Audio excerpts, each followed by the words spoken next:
Okay, और एक बच्चा कोई रिस्पॉन्सिबिलिटी ले ले हमें होमवर्क याद दिलाने की। तुम्ही हर्षिता की अब रिस्पॉन्सिबिलिटी है कि बिल्ली की गले में घंटी कौन बांधे। हर्षिता की रिस्पॉन्सिबिलिटी है। सबसे ज्यादा शैतानी कौन करता है क्लास में? दिशा करती ना, हाँ।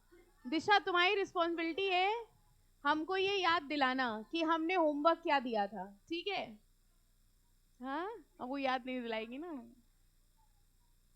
हाँ, नहीं नहीं, हर्षिता को काम दे दिया गया है, तुम्हारी ड्यूटी याद दिलाना है कि हमने होमवर्क क्या दिया था, ठीक है?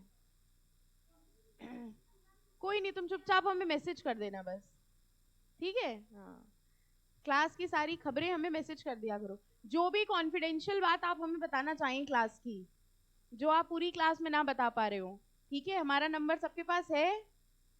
कोई ऐसा जिसके पास मेरा नंबर ना हो? क्या बात करो, हमारा ही नंबर सबसे ज्यादा पब्लिक। मेरा नंबर नहीं तुम्हारे पास? सबके नंबर लेने से तुम्हें फुर्सत मिले तब तो। हमारा नंबर नहीं है, बताओ? टीचर का नंबर तो होना चाहिए। तुमने डाउट नहीं पूछा आज तक हमसे कोई? लो, तो हमारा नंबर दे दीजिएगा, ठीक है? जिनके पास इनका नंबर हो, हमारा नंबर दे दीजिएगा। हाँ हाँ, जिस नंबर से ग्रुप पे केस लॉ का मैसेज आया था सुबह 4-5 बजे, जो मैसेज आया समझ लो हमारा ही नंबर है। हमारा होगा या सर का होगा? चलो, एडमिनिस्ट्रेटिव लॉ। क्या पढ़ रहे थे एडमिनिस्ट्रेटिव लॉ में? Natural justice. नेचुरल जस्टिस के प्रोविजंस पढ़ रहे थे। हम लोग ने एक्सेप्शंस टू नेचुरल जस्टिस देखा था लास्ट टर्न पे। अब आ जाइए effect of failure of natural justice. बताइए, फेलियर ऑफ नेचुरल जस्टिस, अगर किसी केस में नेचुरल जस्टिस को कंसिडर नहीं किया गया, ठीक है, तो क्या होगा? वो केस क्वेश्चनेबल होगा कि नहीं होगा? यस, ठीक है, हम लोग उसको विशिएट कर सकते हैं, हम ये कह सकते हैं that the decision was bad. अब यहाँ पे देखा जा रहा है कि वो वॉइडेबल होगा कि वॉइड होगा। पहले तो हमको बताओ ये दो बातें क्या हुई, वॉइड क्या हुआ और वॉइडेबल क्या हुआ? वॉइड मतलब ऐसी चीज जो हमेशा से ही इनवैलिड था, ठीक है? और वॉइडेबल मतलब क्या हुआ? हाँ, जो पहले तो वैलिड था लेकिन हो सकता है वो बाद में जाके वॉइड हो जाए या वैलिड हो जाए। अब हमको ये बताओ, एनी केस जिसमें नेचुरल जस्टिस कंसिडर नहीं किया गया है, ठीक है, उस केस को वॉइड मानेंगे कि वॉइडेबल मानेंगे? वॉइड की voidable?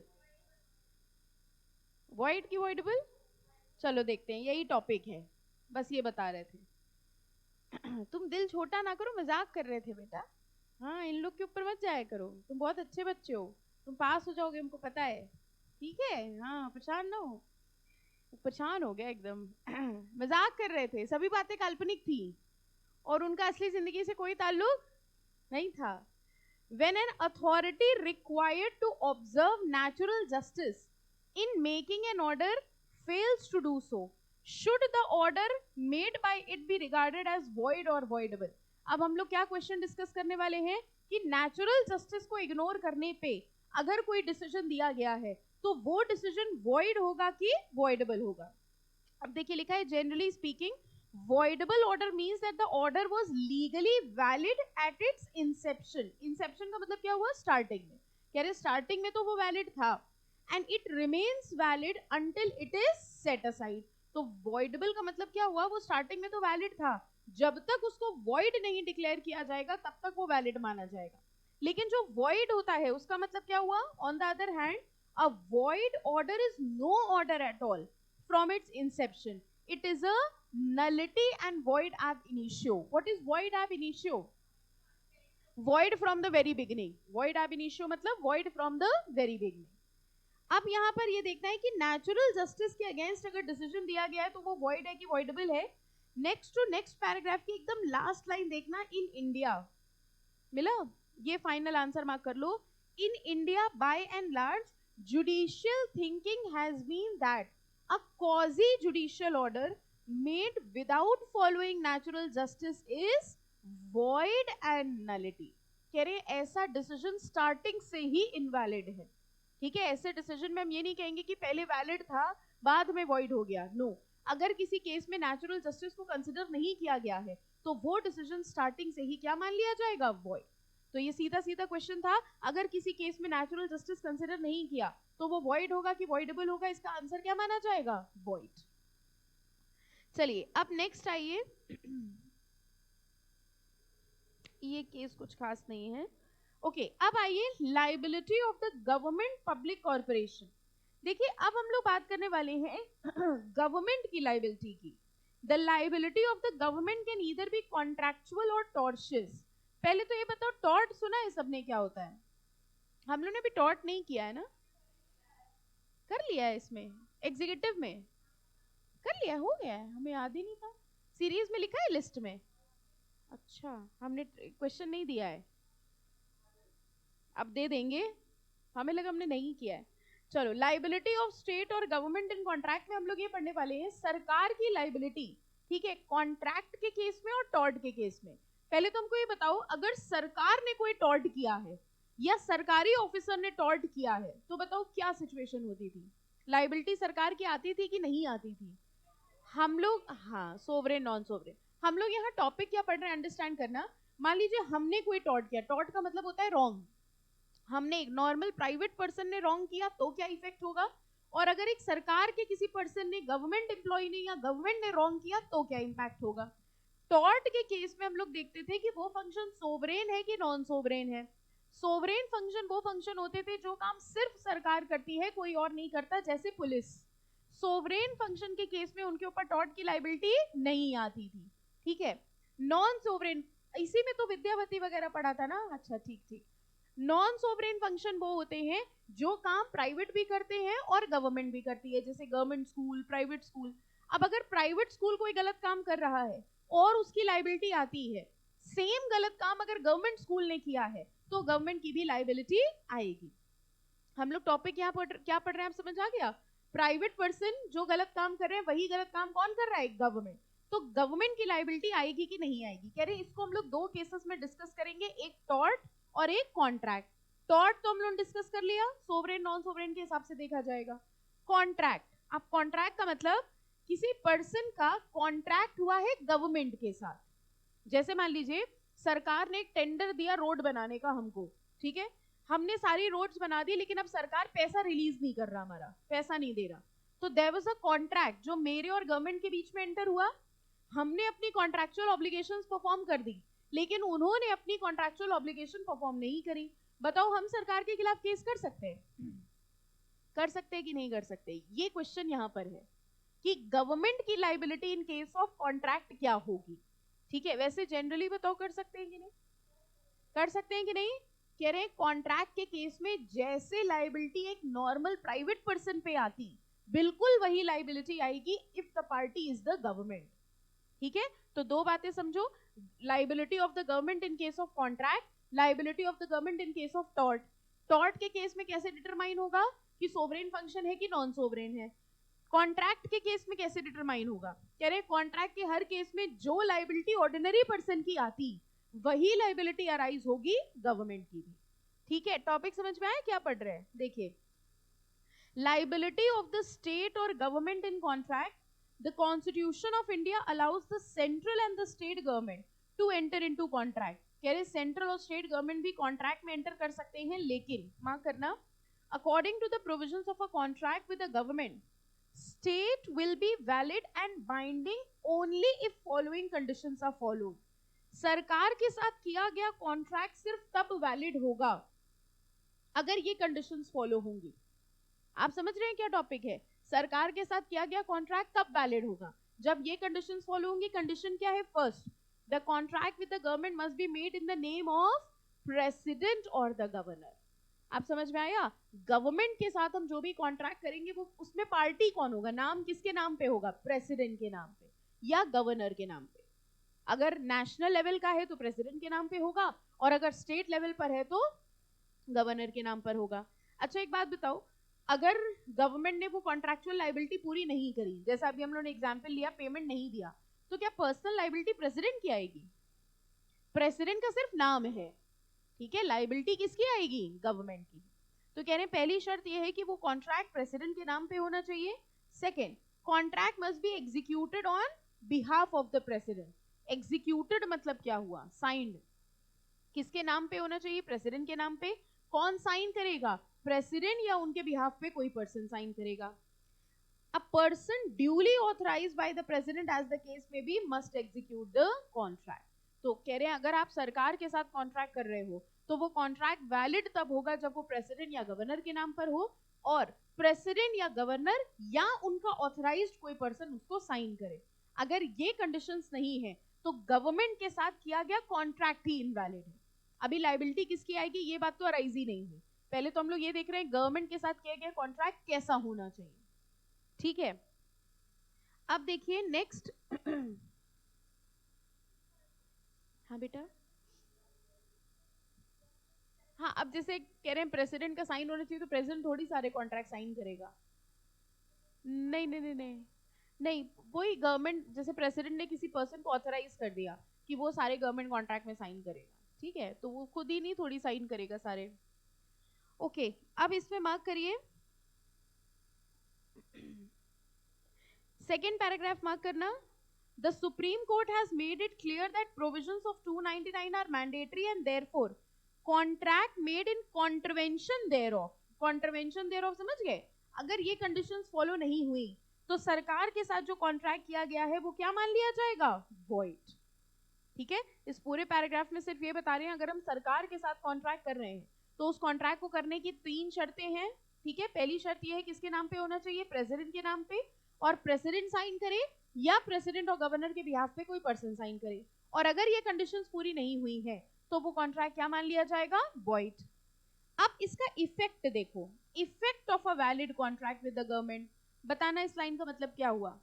as soon as a contract is executed with the government, the whole law of contract as contained in Indian Contract Act comes into operation। क्या मतलब हुआ? कह रहे हैं जैसे ही ये कॉन्ट्रैक्ट साइन हो गया अब इंडियन कॉन्ट्रैक्ट एक्ट एप्लीकेबल होने लग गया। सुना है सबने इंडियन कॉन्ट्रैक्ट एक्ट के बारे में? सुन रहे हैं? ठीक है, इंडियन कॉन्ट्रैक्ट एक्ट एप्लीकेबल हो गया, इसका मतलब जैसे लाइबिलिटी किसी नॉर्मल पर्सन की आती बिल्कुल वैसे ही लाइबिलिटी अब किसकी आ जाएगी? गवर्नमेंट की। जो रूल्स एंड रेगुलेशंस एप्लीकेबल होते नॉर्मल पर्सन के ऊपर वही रूल्स एंड रेगुलेशंस एप्लीकेबल हो जाएंगे गवर्नमेंट के ऊपर। Any doubt?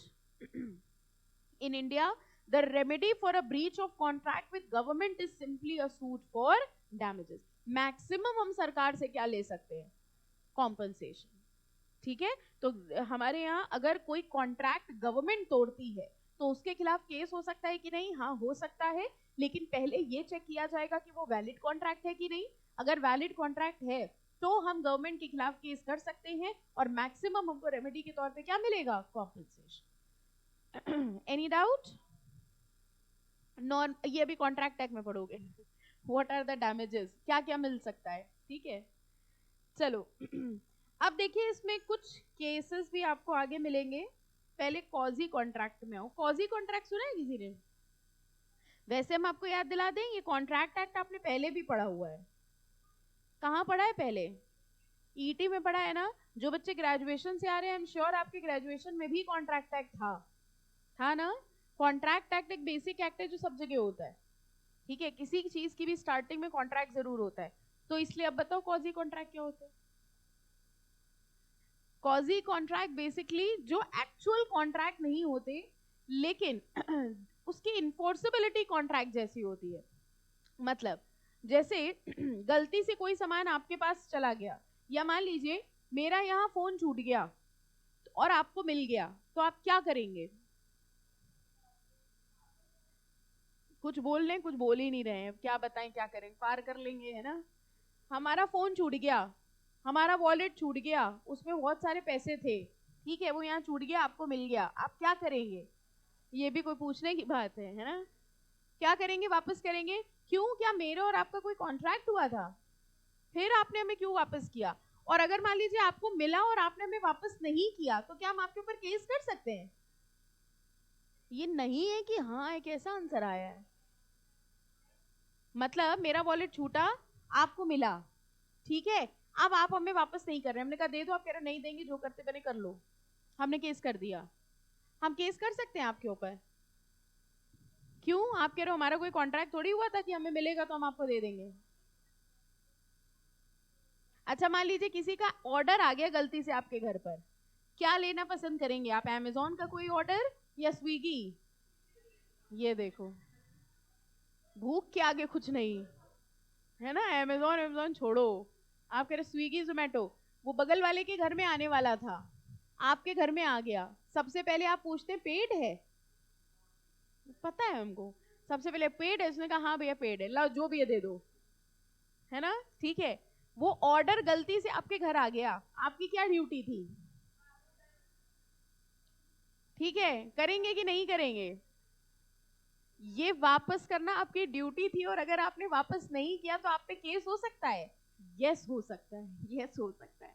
यही होते हैं कॉजी कॉन्ट्रैक्ट, जहां एक्चुअल में दो पार्टीज के बीच में कॉन्ट्रैक्ट नहीं था, लेकिन आपके ऊपर लॉ ने एक ड्यूटी इंपोज करी है कि आपको वो कॉन्ट्रैक्ट परफॉर्म करना पड़ेगा। आपके अकाउंट में अभी अचानक से मैसेज आ गया, आप बैठ के JIGL पढ़ रहे थे दुखी मन से, अचानक से आपके पास मैसेज आया your account has been credited with ₹1 crore.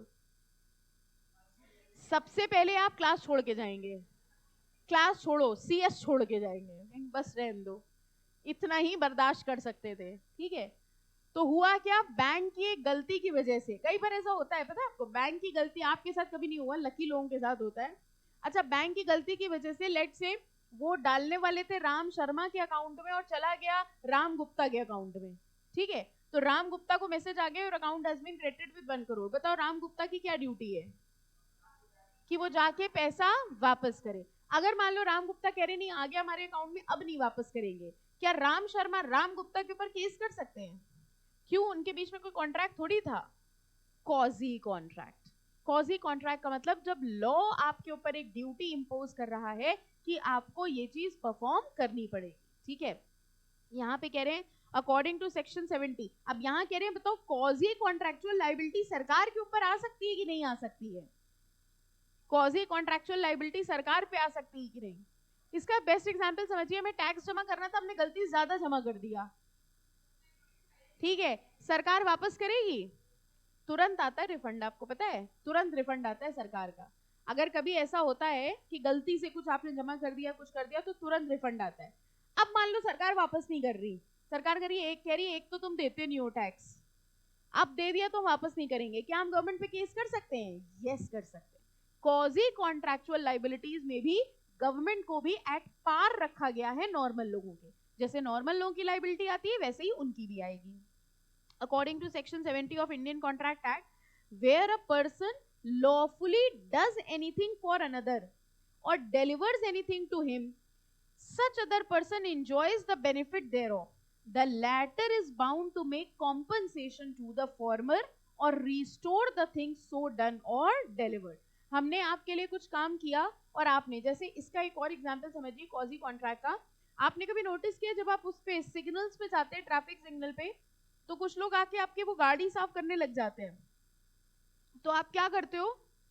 क्या कहते हैं जो लोग गाड़ी में बैठे होते हैं, वो क्या करते हैं? आप तो नहीं करते हो कि पेरेंट्स क्या करते हैं, हटो हटो नहीं करवानी, ये करते हैं कि आप कहते रुको आओ अंदर से साफ कर दो? क्या करते हो? यही करते हो ना, हटो हटो रहने दो नहीं करवानी। अगर वो आपकी गाड़ी साफ कर रहे हो और आप प्यार से साफ करवा रहे हैं, then you are bound to make payment. This is a quasi contract, ये कॉजी कॉन्ट्रैक्ट होता है। अगर उसने गाड़ी साफ करी, आपने कहा रुको रुको अंदर भी धूल है, घर ले गए, घर भी गंदा पड़ा है, सब पोंछ दो, और फिर उसने पेमेंट मांगी, अगर आपने देने से मना कर दिया तो he can sue you. This is a quasi contract.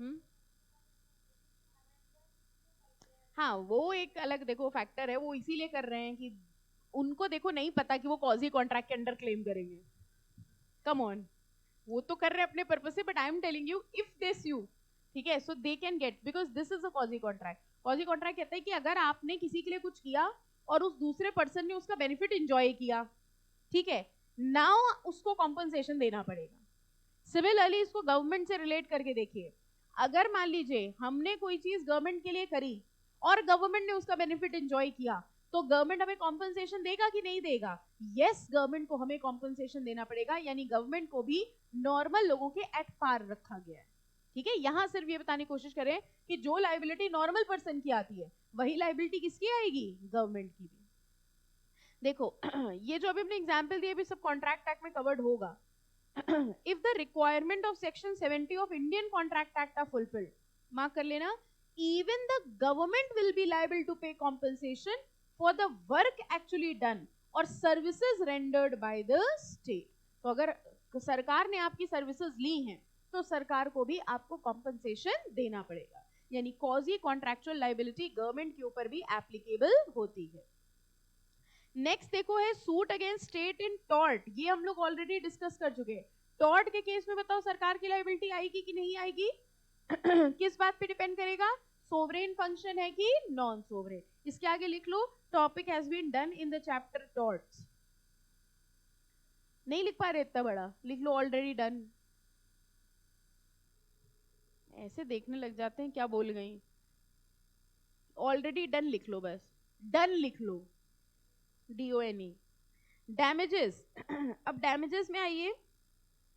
It may happen that a public servant may be negligent in exercise of his duty. बताओ किसी सरकारी एम्प्लॉय ने गलत काम किया, सरकार की लाइबिलिटी आएगी कि नहीं आएगी?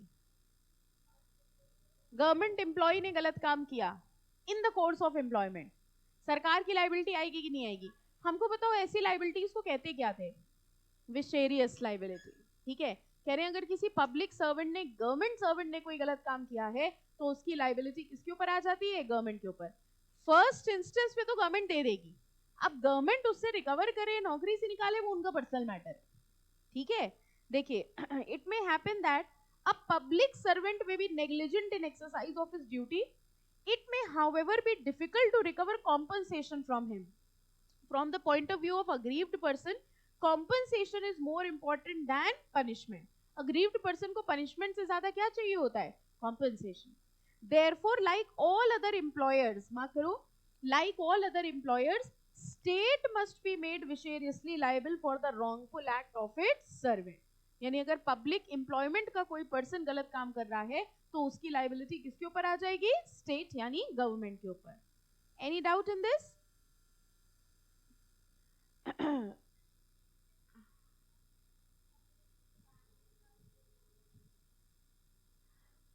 एक्चुअली अच्छा, इसके एग्जाम्पल पढ़ो, फिर इसी क्वेश्चन का आंसर हम देंगे. पहले एग्जाम्पल पढ़ो. देखो ये यहां से पढ़िएगा. सबसे पहले ये रुदल शाह मिले, वन सच प्रोनाउंसमेंट केम, मिला. अब देखो, Rudal Shah versus state of Bihar. Here petitioner was detained illegally in the prison for over 14 years after his acquittal in a full dressed trial. पहले बताओ यहाँ हुआ क्या? गलती से समझे क्या हुआ? कह रहे petitioner was detained illegally in the prison for over 14 years. वो 14 साल से जेल में था गलती से. जब वो बाहर निकला तो पता चला कि गलती से उसको डाल दिया गया था. वो 14 साल से अंदर था. ठीक है. The court awarded 30,000 as damages to the petitioner. उन्होंने कहा ठीक है, गलती हो गई, तुम्हारी 14 साल जिंदगी के हमने बर्बाद कर दिए, लो 30,000 ले लो. Although the case is of 1983. ठीक है, तो उस time 30,000 was a big amount, but still 30,000 cannot compensate the 14 years which he has lost. ठीक है. अब हमको बताओ, जो तुमने क्वेश्चन पूछा, ये जो केस हुआ होगा इसको इलीगली प्रिजन में किसने डाला होगा? पुलिस ने. पुलिस फंक्शन कौन सा हो गया? सोवरेन. लाइबिलिटी आई कि नहीं आई? आ गई. ठीक है, क्योंकि यहाँ पे वो कह रहे हैं सरकार के ऊपर लाइबिलिटी आ रही है कि नहीं आ रही है, इससे ज्यादा इंपॉर्टेंट ये है कि अग्रीव्ड को कॉम्पनसेशन मिल रहा है कि नहीं मिल रहा है. अग्रीव्ड जब कॉम्पनसेशन मांगेगा तो समझो जिस ऑफिसर ने उसको जेल में डाला उसके ऊपर केस करे, उससे कॉम्पनसेशन मिलना इज अ डिफिकल्ट थिंग. तो ये कह रहे हैं भाई जो अग्रीव्ड पर्सन है उसको फर्स्ट इंस्टेंस में कॉम्पनसेशन मिलना चाहिए, तो वो कॉम्पनसेशन उसका डिपार्टमेंट पहले पे कर दे. अब वो डिपार्टमेंट उस पुलिस ऑफिसर के खिलाफ कार्रवाई करेगा कि तुम, उसके ऊपर इंक्वायरी बिठाई जाएगी कि तुमने कैसे इसको 14 साल जेल में डाल दिया. सो यहां sovereign function non sovereign function वाली बात नहीं आई. What the point? सबको समझ आ गया कि इसमें क्या हुआ? सिमिलरली भीम सिंह देखिए, where the petitioner, a member of legislative assembly, was arrested while he was on his way to Srinagar to attend the legislative assembly. पहले यहां तक बताओ क्या हुआ? जो पेटिशनर था वो लेजिस्लेटिव असेंबली का मेंबर था, वो श्रीनगर जा रहा था अटेंड करने, और उसको बीच में क्या कर लिया गया? Arrest. In gross violation of his constitutional rights. मतलब कॉन्स्टिट्यूशनल राइट्स ऐसे में क्या होते हैं, आपको अरेस्ट करने की पहले रीजन बताना पड़ेगा, लीगल अपॉर्चुनिटी, वो लीगल रिप्रेजेंटेटिव का मौका मिलेगा, ये सब मौके उसको नहीं मिले और उसको अरेस्ट कर लिया गया। The court awarded monetary compensation of 50,000 by way of exemplary damage. इस केस में भी क्या हुआ, गलती किसकी रही होगी, जिसने अरेस्ट किया होगा, लेकिन किसको देना पड़ा कॉम्पेंसेशन, डिपार्टमेंट को। अच्छा केस देखो, Bhim Singh versus state of J. अब देखो यही हम आपको बता रहे हैं, Bhim Singh versus state of J. एक पार्टी भीम सिंह थी, किसके खिलाफ केस हुआ है, उस ऑफिसर के खिलाफ केस नहीं किया है इन्होंने जिस ऑफिसर ने अरेस्ट किया, स्टेट ऑफ जे, गवर्नमेंट के अगेंस्ट कर दिया। अब कॉम्पनसेशन को किससे मिल जाएगा, गवर्नमेंट से। अब उस ऑफिसर के खिलाफ कार्रवाई कौन करेगा, वो उनका डिपार्टमेंट समझे। जो अग्रीव्ड पर्सन है उसको कॉम्पनसेशन किससे मिल जाएगा, गवर्नमेंट से। इसका मतलब अगर कोई गवर्नमेंट एम्प्लॉय, चाहे वो पुलिस का हो चाहे कुछ भी हो, वो अगर गलत काम कर रहा है in the course of employment, तो फर्स्ट इंस्टेंस पे लाइबिलिटी मास्टर की आ जाएगी, यानी किसकी, गवर्नमेंट की। पूछ लो। क्या नहीं हुआ।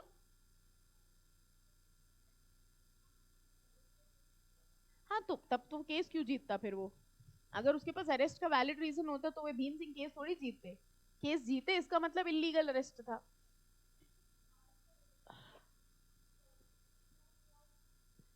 सब कुछ ठीक है, ये सारी बातें कोर्ट में हो चुकी होंगी, तमाम सबूतों और गवाहों को मद्देनजर रखते हुए जज ने डिसीजन दिया होगा ना। ठीक है, हम लोग जज की जजमेंट पे सवाल नहीं उठा रहे कि जज ने सही डिक्लेयर किया गलत डिक्लेयर, हम तो बस ये बता रहे हैं कि यहाँ पर लाइबिलिटी फर्स्ट इंस्टेंस में गवर्नमेंट की आएगी। ये तुम इनके जज से पूछना कि इस केस को खोलना और पूछना क्या क्या हुआ था। हाँ क्या पूछ रहे हो बेटा।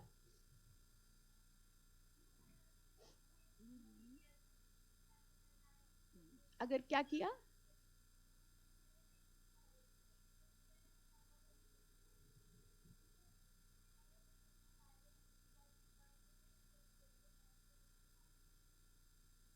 क्योंकि यहाँ पर टॉर्ट की बात नहीं हो रही है, यहाँ वहां पे था टॉर्ट के केसेस में, यहाँ है ऑर्डिनरी कोर्स ऑफ बिजनेस में कोई काम किया जा रहा है।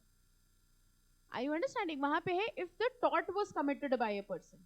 अब लाइबिलिटी गवर्नमेंट, वहां पे हम लोग कह रहे थे गवर्नमेंट ने टॉर्ट किया, ठीक है, गवर्नमेंट ने अगर टॉर्ट किया तो लाइबिलिटी आ रही है कि नहीं, तो सोवरेन नॉन सोवरेन फंक्शन देख रहे हैं। यहाँ we are not specifically talking about tort, हम लोग तो जनरल बात कर रहे हैं। देखो हेडिंग क्या है, हम लोग जनरल बात कर रहे हैं कि अगर किसी भी पब्लिक सर्वेंट ने, ठीक है, कोई गलत काम किया है इन gross violation of the duty, तो टॉर्ट ना भी हो तो कॉम्पनसेशन लेने की बारी आएगी। हम लोग टॉपिक देखो क्या पढ़ रहे हैं, सिर्फ डैमेजेस।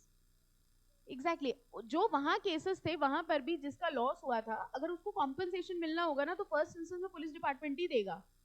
अब वो पुलिस डिपार्टमेंट वो जो लेके भागा तो उसके खिलाफ कार्रवाई करे, वो अलग बात है। हाँ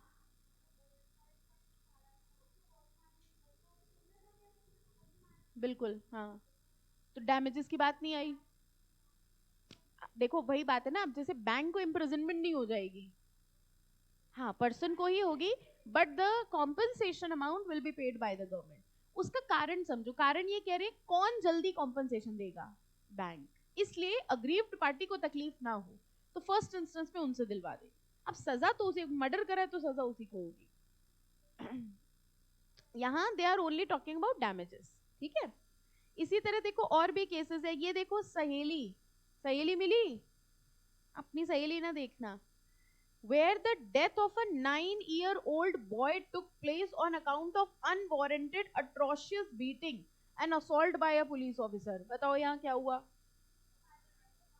कह रहे हैं पुलिस वाले ने किसी बच्चे को मारा, 9 years का था और मारते मारते उसकी डेथ हो गई। अब यहाँ पर भी देखो उस ऑफिसर के खिलाफ एक्शन क्या हुआ ये नहीं बता रहे, ये कह रहे हैं as far as damages is concerned the state government was directed by the court to pay 75,000 as compensation to the mother of the victim। यहाँ जनरल सिर्फ डैमेज की बात बता रहे हैं, दैट्स इट। पनिशमेंट किसको क्या मिलेगी वो एक सेकेंडरी फैक्टर है। हाँ बेटा, क्या नहीं हो रहा है मतलब, कौन सी लाइन। नहीं ऐसा नहीं है, देखो ये केस तो कमिश्नर ऑफ पुलिस के अगेंस्ट ही हुआ, देखो डायरेक्टली लिखा है कमिश्नर ऑफ पुलिस, वो तो केस डायरेक्टली हुआ था। अगेन ऐसा नहीं है, वो बस यहाँ सिर्फ ये बता रहे हैं कि जैसे अब कमिश्नर ऑफ पुलिस पे केस हुआ तो जरूरी नहीं कमिश्नर ऑफ पुलिस ने मारा हो। Again commissioner of police is representing the department, but compensation recovery की बात आती है तो पहले ये पता चले कौन ऑफिसर था, किसने मारा था, इंक्वायरी बिठाई जा रही है, कह रहे उसका वेट नहीं करना, डैमेजेस डिपार्टमेंट पे कर देगा।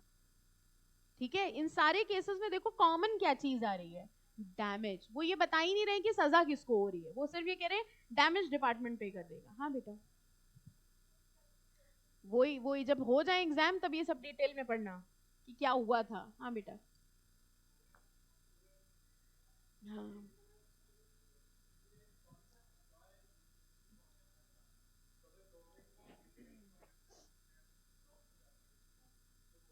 But employer and independent contractor का हम लोग गवर्नमेंट वाले पे नहीं देख रहे थे।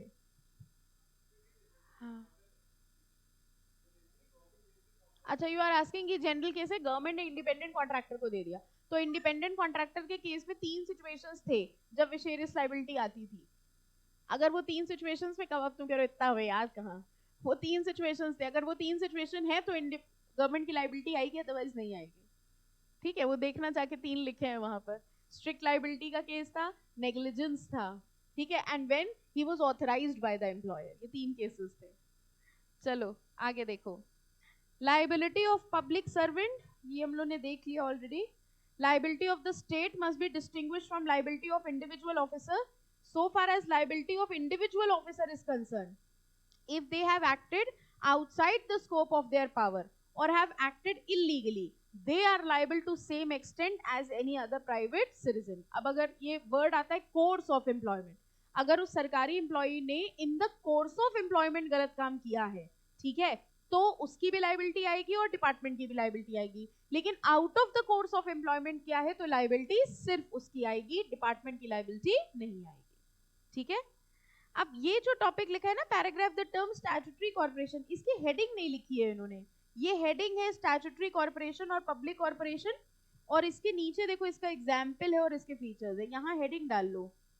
ये वो टॉपिक वही तक था, यहाँ पब्लिक कॉर्पोरेशन से नया हेडिंग शुरू हो गया है। पब्लिक कॉर्पोरेशन या स्टैट्यूटरी कॉर्पोरेशन वो होते हैं जो किसी एक्ट से बनाए जाते हैं। सुना है आपने कभी स्टैट्यूटरी कॉर्पोरेशन? स्टैट्यूटरी कॉर्पोरेशन का मतलब ही ये हुआ उसको किसने बनाया है, स्टैट्यूट ने, किसी लॉ ने बनाया है, ठीक है, और उसके ऊपर वही रूल्स वही रेगुलेशंस लगते हैं जो उस लॉ में है। Okay, the term statutory corporation refers to such organization which are incorporated under a special act. जरा एग्जाम्पल देखो, बताओ इसमें से पहला सुना है आपने, LIC सुना है, लाइफ इंश्योरेंस कॉर्पोरेशन।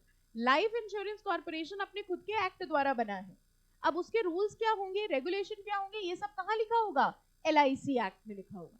तो ये जितने भी एग्जाम्पल्स हैं, देखिए फूड कॉर्पोरेशन है, रिजर्व बैंक ऑफ इंडिया सुना होगा आपने, state bank of India, air India, ये जितने भी हैं ये सब एग्जाम्पल्स हैं किसके, स्टैट्यूटरी कॉर्पोरेशंस के। और स्टैट्यूटरी कॉर्पोरेशन के देखिए कुछ फीचर्स होते हैं। सबसे पहला फीचर क्या है, it is incorporated under a special act of parliament, मिला सबको, ये अपने खुद के एक्ट द्वारा बनाया गया है। सेकंड फीचर बताओ क्या है, ऑटोनॉमस बॉडी का मतलब क्या हुआ, इनके ऊपर गवर्नमेंट की कंट्रोलिंग नहीं होती है, इनके ऊपर वो रूल्स एंड रेगुलेशंस चलाते हैं जो इनके ऊपर लग रहे हैं, जो इन्होंने बनाए हैं। It has a separate legal existence, it is managed by the board of director who is composed of individual who are trained and experienced in business management, यानी इनके खुद के बोर्ड ऑफ डायरेक्टर्स होते हैं। इनके बोर्ड ऑफ डायरेक्टर्स को किसने choose किया होता है, इनके खुद के रूल्स ने, गवर्नमेंट इनके डायरेक्टर्स को अपॉइंट नहीं करती है। नेक्स्ट पॉइंट पढ़ के बताओ क्या मतलब हुआ, it is suppose to be self sufficient in financial matter. Finance क्या ये गवर्नमेंट से लेती है, नहीं, इनका खुद का फाइनेंस है। मतलब हाँ, ये स्टैट्यूटरी कॉर्पोरेशन अपने एक्ट से बने, जब जब इनको पैसों की जरूरत पड़ती है ये अपने हिसाब से चलाते हैं, अपनी सर्विसेज देते हैं, उससे पैसा कमाते हैं, उससे काम चलाते हैं। अगर कभी इमरजेंसी की नीड में लेना पड़ जाए तो ये गवर्नमेंट से लोन लेते हैं, जबकि जो प्योरली गवर्नमेंट एंटरप्राइजेस होती हैं उनका पूरी फंडिंग कहां से आती है, सरकार से। Okay, the employees of the enterprises are recruited as per their own requirement by following the terms and conditions of recruitment. ये स्टैट्यूटरी कॉर्पोरेशन के जो एम्प्लॉइज होते हैं क्या इनके ऊपर गवर्नमेंट एम्प्लॉय वाले रूल्स लगते हैं? नहीं, कह रहे हैं इनका अपॉइंटमेंट क्या होगा, हायरिंग क्या होगी, पे स्केल क्या होगा, ये सब इनके एक्ट में लिखा होता है। जैसे आरबीआई के जो एम्प्लॉइज हैं उनका क्या पे स्केल होगा, कितने पे पेंशन मिलेगी, कितनी सैलरी होगी, ये सब कहाँ लिखा होगा? उनके एक्ट में। गवर्नमेंट के रूल्स इनके ऊपर एप्लीकेबल नहीं होंगे। ठीक है, तो ये सारे फीचर्स होते हैं किसके? पब्लिक कॉर्पोरेशन के। बताओ कौन सा वाला नहीं आया? हाँ कह सकते हैं, आईसीएसआई भी कह सकते हैं, because it is made under हाँ parliament, act of parliament. Okay, इसमें कोई पॉइंट है जो नहीं समझ में आया? हाँ बेटा, फोर्थ ये it is manage by board of director. कह रहे हैं जैसे नॉर्मल कंपनी में बोर्ड ऑफ डायरेक्टर्स होते हैं वैसे ही कॉर्पोरेशंस में भी बोर्ड ऑफ डायरेक्टर्स होते हैं। तो इनके शेयर होल्डर्स होते हैं, उन्होंने बोर्ड ऑफ डायरेक्टर्स को अपॉइंट किया, वो बोर्ड ऑफ डायरेक्टर्स कंपनी को मैनेज करते हैं। गवर्नमेंट कंट्रोलिंग नहीं है इसमें, अपने हिसाब से चलते हैं। ठीक है,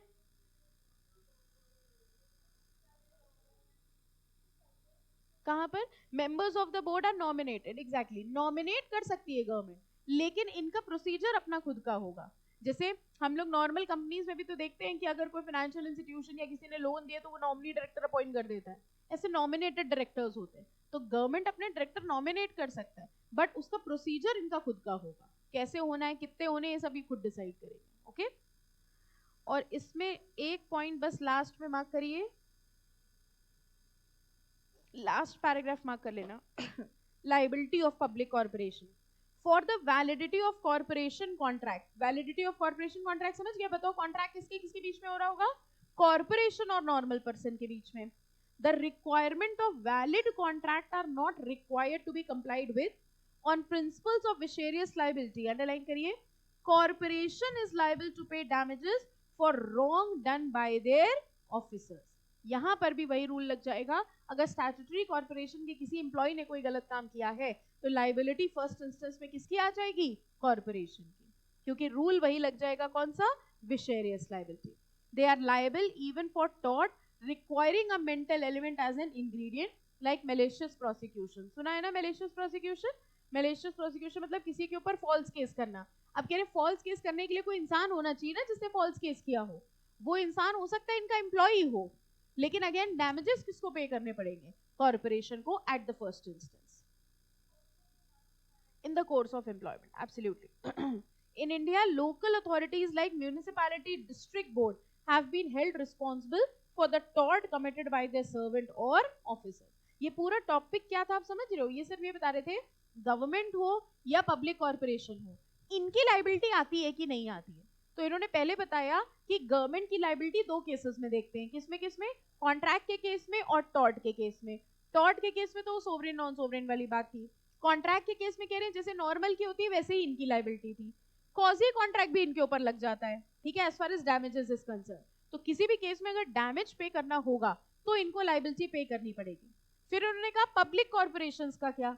अब पब्लिक कॉर्पोरेशन सरकार नहीं होते, ये बनाए जाते हैं लॉ से, लेकिन ये खुद सरकार नहीं होते, लेकिन इनके केस में भी विशेरियस लाइबिलिटी का कॉन्सेप्ट एप्लीकेबल होगा। अगर इनके एम्प्लॉय ने in the course of employment कुछ गलत किया है तो लाइबिलिटी पब्लिक कॉर्पोरेशंस की भी आ जाएगी। ठीक है, फाइन, समझ आ गया सबको चैप्टर?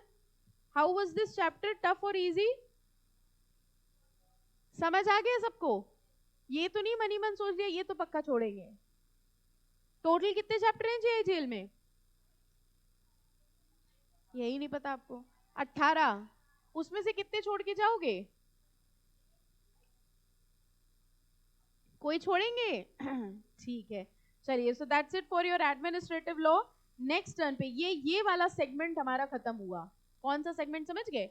ये फर्स्ट वाले सेगमेंट्स थे जिसमें source of law, constitution, interpretation और एडमिनिस्ट्रेटिव लॉ, ये चारों भाई हैं, काफी मिलते जुलते हैं। अगर इन चारों में से एक भी आपने नहीं पढ़ा होगा तो दूसरा समझने में दिक्कत होगी। ठीक है, तो ये वाला पोर्शन जो है वो अब अपना फिनिश हो गया।